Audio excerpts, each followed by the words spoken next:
রাজা হরিশ্চন্দ্রের প্রাসাদের সামনে থেকে আপনাদের সকলকে স্বাগত জানাচ্ছি। আজকে এসেছি ঢাকা জেলার সাভার উপজেলার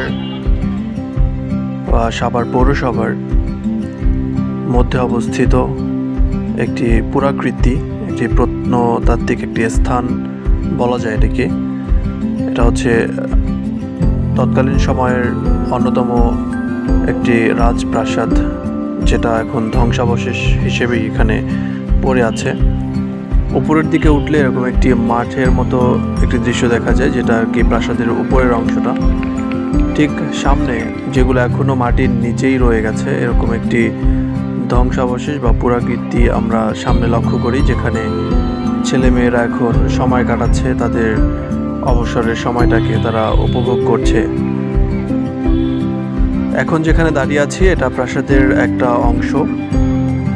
দক্ষিণ পাশের এই অংশটাতে আসলে পা রাখলেই বুঝতে পারবেন যে এটা কতটা পুরাকীর্তি বা পোড়ামাটির ফলক দিয়ে এটাকে কত সুন্দরভাবে নিপুণ হাতের কারুকার্যে এটাকে তৈরি করা হয়েছে। এটা শুধুমাত্র এখন একটা ঢিবির মতো দেখা যাচ্ছে, যেটাকে দেখলে আসলে প্রথমে অনুধাবন করা খুব কষ্টকর হয়ে যাবে যে এটা একটা রাজপ্রাসাদ ছিল। ভ্রমণ পিপাসুরা এখানে আসবেন, তবে এটার জায়গাটা খুব একটা সংরক্ষিত নয় বলা যায়, কারণ এখানকার পরিচর্যা তেমন খুব একটা করা হয় বলে মনে হচ্ছে না। সাম্প্রতিক সময়ে এটাতে মানুষজন যা আসছেন, স্থানীয় যে মানুষজন, তারাই এখানে অবসর সময়টাকে কিছুটা উপভোগ করেন। দেখছেন এই যে পুরাকীর্তি, এটা আসলে আমাদের সংরক্ষণ করা উচিত। এই প্রত্নতাত্ত্বিক স্থানটাকে সংরক্ষিত করে আমাদের এটার দেখাশোনা করার জন্য, যদিও প্রত্নতত্ত্ব অধিদপ্তর থেকে এই যে ছোট ঘরটা করে দেওয়া হয়েছে, এখানে কিছু লোকজন থাকেন।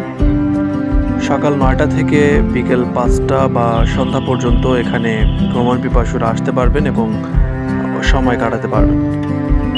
এটা হচ্ছে সামনের অংশটা, নামার সিঁড়ি। এটাও খুব একটা সংরক্ষিত নয়, এর এখানে মানুষের যাতায়াতের ফলে এই সিঁড়িটাও একটা ঝুঁকিপূর্ণ অবস্থায় রয়েছে।